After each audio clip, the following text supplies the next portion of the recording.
आणि त्या दृष्टीनं जिथे ही मुलाखत घेतली जाणार आहे ग्रँड हयात हॉटेलमध्ये, तिथे आता या क्षणी सेट उभारण्याचं काम सुरू आहे. संपेल आता, फार भव्य सेट आहे.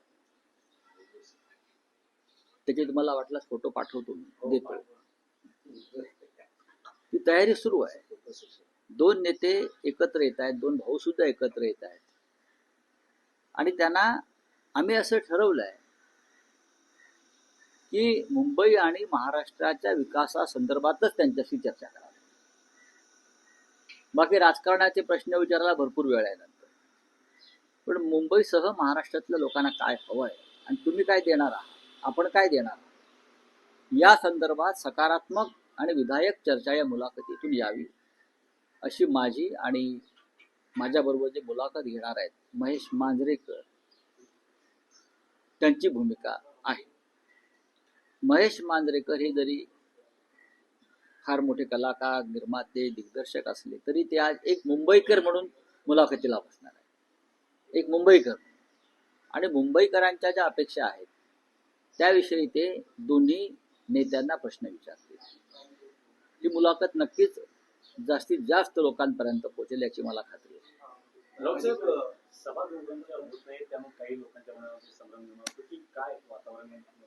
सभा कशा करता व्हायला पाहिजे? नाही, एक लक्षात घ्या, कोण काय बाहेर चर्चा करताय ना त्याच्यावर प्रश्न घेऊ नका. सभा कधी घ्यायचा याचं गणित आणि याची मांडणी आम्ही केलेली आहे. 9 तारखेला ही पहिली सभा नाशिकला होते.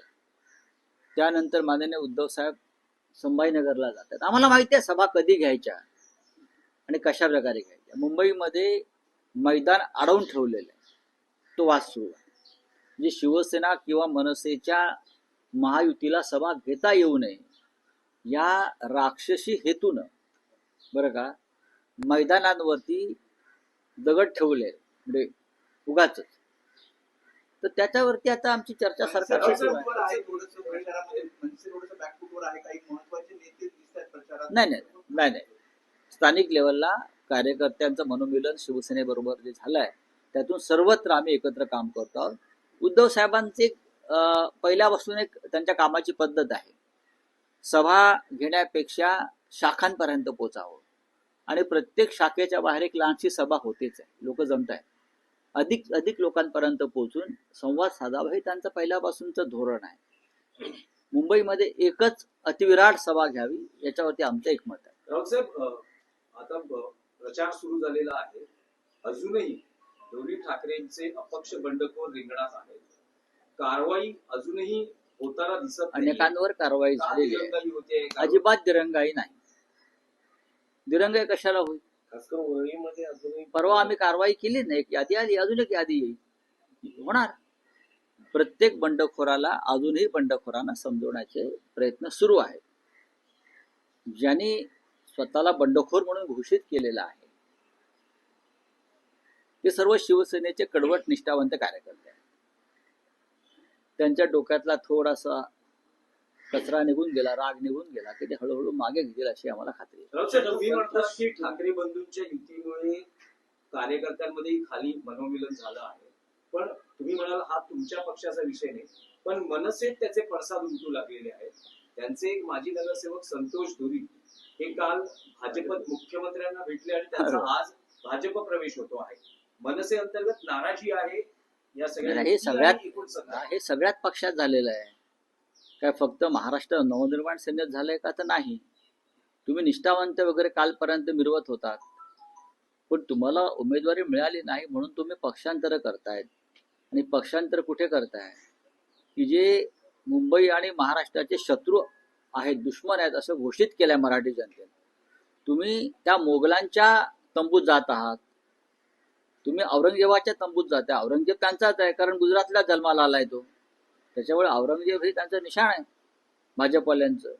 तेव्हा हे जे मराठी कार्यकर्ते आहेत राजकीय, त्यांनी विचार केला पाहिजे. आमच्याकडले काही लोक गेले, काँग्रेसमधले गेले, त्यांना काय एवढं त्या भारतीय जनता पक्षाला सोनं लागलंय मला माहित नाही.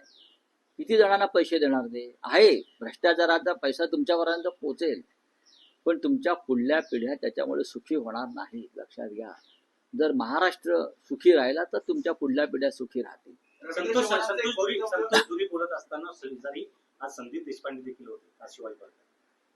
नाही मला रवींद्र चव्हाणांचं एक वक्तव्य काल त्यांनी केलं की विलासरावांच्या आठवणीतल्या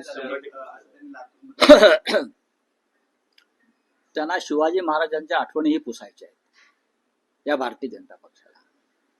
त्यांना महात्मा गांधी पंडित नेहरूंच्या आठवणी पुसायच्या आहेत.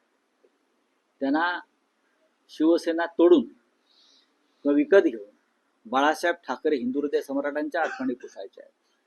त्यांना शरद पवारांचं कार्य पुसायचं आहे. आणि त्यांना काय ठेवायचं आहे तर स्वतः आयत्या बिळावर मारलेल्या रेघोट्या ही त्यांना ठेवायचं आहे. पण लक्षात घ्या, जेव्हा अतिरेक झाला तेव्हा वेणुधुलाचा राष्ट्राध्यक्ष सुद्धा हातात बेड्या घालून तुरुंगात गेला. तो सुद्धा होट चोरी करत होता. तो सुद्धा विरोधकांचे लोक फोडत होता. तो सुद्धा विरोधकांना तुरुंगात डांबत होता. प्रत्येक गोष्टीला एक अंत आणि शेवट असतो. असा अंत ह्या लोकांचा सुद्धा होईल हे लिहून ठेवा. साहेब, काल तुम्ही ठाण्यात होता आणि काल ठाण्यात राज्याचे उपमुख्यमंत्री एकनाथ शिंदे प्रचारात होते, रोड शो झाला. त्यांनी एक विधान केलं आहे की करोनाच्या काळात आम्ही पीपी किट घालून रस्त्यात हॉस्पिटलमध्ये गेलो, काही लोक घरात मास्क लावून माझ्या माहितीप्रमाणे एकनाथ शिंदे यांनी करोना झाल्याचं नाटक केलं प्रसिद्धी. त्यांना काही करोना वगैरे झालेला नव्हता. ही आमची पक्की माहिती आहे. सरकारमध्ये आम्ही होतो, रिपोर्ट आम्ही मागवले होते. बनावट रिपोर्ट तयार केले, जशी बनावट शिवसेना केली तशी. आणि पीपी किट घालून बेडवर बसले आणि सह्या करत होते, दाखवत होते. ही अशी सोंग डोंग तुम्ही आतापर्यंत करताय. कळलं? माननीय उद्धव साहेबांनी करोना काळात काय केलं हे अख्ख्या जगाला, देशाला माहिती आहे ना. जगाने दखल घेतली. मग धारावी असेल, मुंबई, जगाने दखल घेतली. वर्ल्ड WHO जागतिक आरोग्य संघटनेने दखल घेतली. आता जागतिक आरोग्य संघटनेत तर शिवसैनिक नाहीयेत ना. जर तिकडे तुम्हाला पैसे देऊन रिपोर्ट बदलता आला असता तर तुम्ही बदलला असता, ते तुम्हाला जमलं नाही. पण जागतिक आरोग्य संघटना, न्यूयॉर्क टाइम्स, त्यानंतर लंडन टाइम्स, या सगळ्यांनी मुंबई महाराष्ट्रामध्ये करोनात राज्याचे मुख्यमंत्री कशा प्रकारे काम करतायत याच्यावरती माहिती दिली. मोदीने कौतुक केलंय स्वतः. हे काय सांगतात, हे यांना काय करोना वगैरे अजिबात झालेला नाही. रविवारी मागे घेण्यासाठी मध्यरात्री मला उचलण्यात आल्याचा आरोप आहे. अपक्ष उमेदवारानं वॉर्ड नंबर 135 निवडून केलेला आहे, ज्यामध्ये निवडणूक आयोगाने दखल घ्या. एक विषय आहे की एवढा सगळा मुंबई महापालिका आणि 29 महापालिकांचा निवडणुकीचा प्रचार सुरू आहे. विशेषतः महत्वाचं म्हणजे मुंबई महापालिका.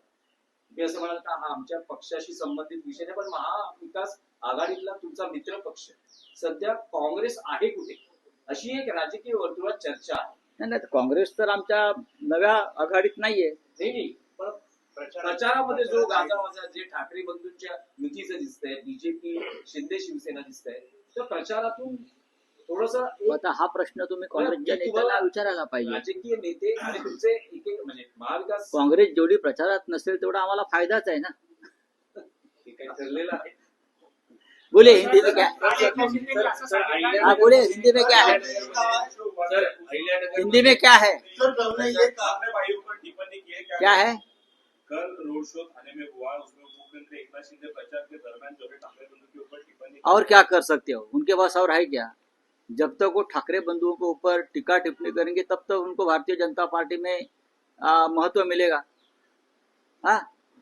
उनका जो, जिसे हम मराठी में भांडवल बोलते हैं, इन्वेस्टमेंट बोलते हैं, वो वही है. ठाकरे बंधुओं के ऊपर बोलना बंद करेगा तो उनको, उनके हाथ से शिवसेना और उनका हमारा जो चिन्ह है, सिंबल है, वो निकाल देंगे. इसी काम के लिए तो अमित शाह ने उनको रखा है ना, उसके उनको सैलरी मिलती है ना. चले, थैंक यू.